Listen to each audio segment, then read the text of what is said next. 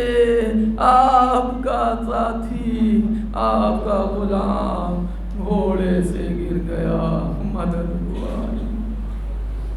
ماتم سے